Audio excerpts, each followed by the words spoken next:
افسوسناک خبر ہے، پاکستان ٹیلی ویژن کے پہلے نیوز کاسٹر اور مشہور پروگرام نیلام گھر کے میزبان طارق عزیز لاہور میں انتقال کر گئے۔ طارق عزیز کا پروگرام مصباح طارق عزیز 1974 میں شروع ہوا۔ طارق عزیز 1997 سے 1999 تک ممبر قومی اسمبلی بھی رہے۔ طارق عزیز کو 1992 میں ان کی بہترین فنی خدمات پر پرائڈ آف پرفارمنس سے بھی نوازا گیا۔ اسی پر ہم بات کریں گے اپنے نمائندے شکیل زاہد سے۔ شکیل، یقیناً انتہائی افسوسناک خبر ہے، ان کی نماز جنازہ کب ادا کی جائے گی؟ جی بالکل، ابھی کیونکہ ان کی ڈیتھ کی خبر آئی ہے، ابھی اس کا فیصلہ نہیں ہوا۔ میں آپ کو بتانا چاہوں تو 1936 میں جالندھر میں پیدا ہوئے، 84 برس ان کی عمر تھی۔ ساہیوال تھے، تقسیم ہند کے وقت، تقسیم پاکستان کے وقت پاکستان آئے اور ساہیوال میں تعلیم حاصل کی۔ پہلے پاکستان کے جو ٹی وی کے نیوز کاسٹر تھے، بہت سی فلمیں انسانیت اور اس کی سمیت بہت سی فلمیں تھیں جن میں انہوں نے اپنے اداکاری کے جوہر دکھائے، صداکاری بھی کی، شاعر بھی تھے اور میزبان بھی تھے۔ اور ریکارڈ جو تھا ان کے نیلام گھر کے نام سے جو ان کا پی ٹی وی پر پروگرام پیش کیا جاتا ہے، اس کا ایک ریکارڈ ہے جو طویل عرصے تک چلنے والا پہلا دنیا کا کوئی یہ پروگرام تھا نیلام گھر، جس کا نام اب انہوں نے طارق عزیز رکھ دیا تھا۔ طارق عزیز ممبر قومی اسمبلی بھی رہے اور شادی کے بعد ابھی تک ان کی کوئی اولاد نہیں ہے، تو ابھی 2-4 دن پہلے ہی انہوں نے اپنی وصیت جو تھی وہ فائنل کی تھی اور اس میں کہا تھا کہ جی میری جو جائیداد ہے، کیونکہ میری کوئی اولاد نہیں ہے، وہ ٹرسٹ میں جائے گی اور نئے کاموں کے لیے جو ہے اس کو استعمال کیا جائے گا۔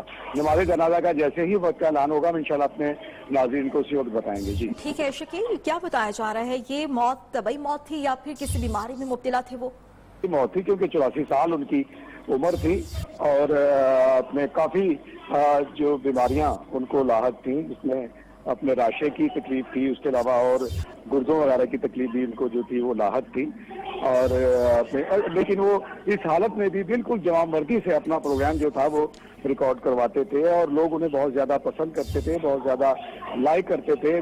ایک ٹرینڈ تھا طارق عزیز جس کا نام تھا، وہ ایک ٹرینڈ سیٹر تھے، پوری دنیا میں ان کا نام جو ہے یاد کیا جاتا ہے اور یاد رہے گا۔ جی ٹھیک ہے، آپ ساتھ رہے گا شکیل زاہد۔ ابھی ہمیں اداکار اور سینئر آرٹسٹ راشد محمود صاحب نے جوائن کیا ہے۔ راشد صاحب، یقیناً انتہائی افسوسناک خبر ہے، آپ اس بارے میں کیا کہیں گے؟ دیکھیں بیٹی، طارق عزیز میرے ملک کا بہت ہی معتبر، بڑا ہی مستند اور بہت بڑا نام تھا، ایک عہد کا نام تھا، بہت سارا کام کیا انہوں نے۔ ان کے اس پروفائل میں ان کے شوز جو انہوں نے کیے اتنے برس تواتر سے دوسرا کوئی فرق نہیں۔ ڈرامے کے بہت اچھے آرٹسٹ تھے، فلمز میں کام کیا اور ایک انٹلیکچوئل تھے وہ سارے کے سارے۔ اور میں آپ سے عرض کروں کہ میری زندگی میں جب 62 میں نے ریڈیو بچہ تھا، نیکر پہن کے جب میں نے جوائن کیا تھا، تو میری زندگی کا سب سے پہلا جو آن ایئر کام تھا اس میں مونی آپا تھی، مونی حمید یا کمل نصیر کی اماں کی بات کر رہا ہوں، اور طارق عزیز ان دنوں ریڈیو پہ ہوا کرتے تھے اور وہ بانو قدسیہ آپا کا لکھا ہوا ڈرامہ تھا جو بعد میں بہت کو 30-35 برس بعد انہوں نے ٹیلی ویژن کے لیے لکھا، کلو، وہ ریڈیو کا ڈرامہ تھا۔ اور میرا پہلا جو آن ایئر ایک زندگی میں نے اس میں وہ اس بچے کا رول کیا تھا جو بڑا ہو کے طارق عزیز بنتا ہے۔ تو میری زندگی کا تو جو آغاز ہے وہ طارق عزیز صاحب کی اس بلیسنگ، ان کے آغاز سے ہوا۔ بانو آپا، مونی حمید، اللہ ان کو غریق رحمت کرے، بہت بڑے آدمی تھے، لیکن پچھلے کچھ عرصے سے وہ کچھ ان کی طبیعت ٹھیک نہیں تھی، ملتے تھے، بات ہوتی تھی تو ویسے ہی حشاش بشاش سارا کچھ تھا، لیکن بیمار تھے، وہ بیمار تھے، اللہ ان کے درجات بلند کرے اور ان کی کمی جو ہے وہ ہمیشہ رہے گی ہمارے بالکل ٹیلی ویژن کے حوالے سے۔ راشد صاحب، فنی کریئر میں آپ نے انہیں کیسے پایا؟ اپنے کام، اپنے کریئر کو لے کر وہ کس حد تک محنت کرتے تھے؟ کتنا محنت کے ساتھ وہ اس کام کے ساتھ لگے ہوئے تھے؟ ڈیووٹڈ، کمیٹڈ، پیشنس، اور پھر سب سے بڑی جو ان میں کوالٹی تھی کہ وہ اپنے روٹس، اپنی زمین، اپنے ملک، اپنے ریلیجن اور اپنے لوگوں سے جڑے ہوئے شخص۔ ساہیوال جہاں سے وہ لاہور آئے، ساہیوال بہت بہت بڑے انٹلیکچوئلز کا شہر ہے، مجید امجد صاحب کا شہر ہے، اور طارق عزیز صاحب کا ذوق جو تھا وہ بہت ایکسکلوسیو ان کا ذوق تھا، انٹلیکچوئل تھے وہ،